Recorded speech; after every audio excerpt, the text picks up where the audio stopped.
தரை அப்படின்னு எடுத்துக்கிட்டோம்னா அந்த காலத்துல பாத்தீங்கன்னா இந்த ரெட் ஆக்சைட் தரை இருக்கும், சிமெண்ட் தரை இருக்கும். இப்போ வந்து விதவிதமா டைல் ஃப்ளோரிங்ஸ் போடுறாங்க, மார்பிள் ஃப்ளோரிங்ஸ் இருக்கு, கிரானைட் ஃப்ளோரிங்ஸ் இருக்கு. இதுலயே வந்து அளவுகள் இருக்கு, 1க்கு 1. அதே மாதிரி பெரிய டைல்ஸ்லாம் போடுறாங்க.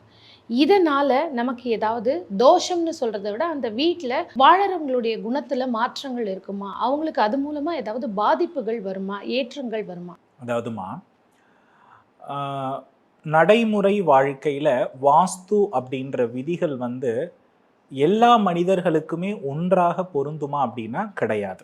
அதை நம்ம நல்லா புரிஞ்சுக்கணும். எந்த ஒரு வீடு எந்த அமைப்பில் பாதிக்கப்பட்டிருக்கிறதோ அந்த பாதித்த கிரகத்திற்கு தகுந்தாற் போல அவருடைய வாழ்வியல் முறை இருக்கின்ற பட்சத்தில் அவருக்கு வெற்றி தான். அப்போ இந்த இடத்துல தென்மேற்கு பாதித்த ஒரு வீட்டுல நாம நேர்மையான தொழில் செய்யணும்னு நினைக்கிறது மட்டும்தான் தப்பு. ஆனா அந்த தென்மேற்கு உரிய ராகுவிற்குரிய தொழிலில் இருப்பவருக்கு அந்த தென்மேற்கு பாதித்த மனை வெற்றியை தான் தரும்.